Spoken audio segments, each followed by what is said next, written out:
Hello, hello, hello mga brother and sister. Ay, day off. Sarap gumising ng tanghali. Oh, mag-aalauna na pala. Ngayon pa lang ako magluluto. Ay, ulitin ko. Hindi ako chef. Pero isa lang akong shit. Ayan, nagsaing lang ako muna. Tapos nag-iisip na ako dyan kung ano yung masarap kainin kapag umuulan. Parang nagkikrave nga ako dyan ng soup. Tapos, ayan, tinapa, daing, saka itlog. Kasi nung nakaraan, namalengke kami. Bumili din kami ng tinapa. Tapos, natira na lang yun eh. Kasi nabaon ko na yung ibang tinapa pa. Tapos yung sapsap na yan, nung nagbatangas pa kami.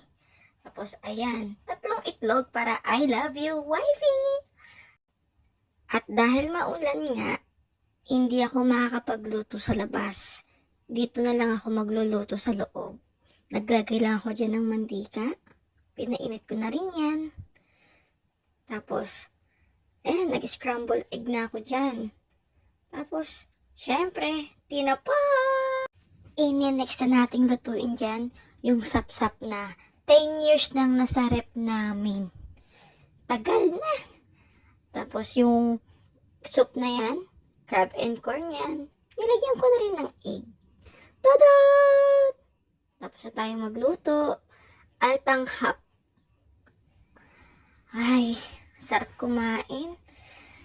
Ay, si Love Love, medyo sweet doon. Sinubuan pa nga ako. Hindi naman halata. Gutom na gutom lang. Bye-bye, kain!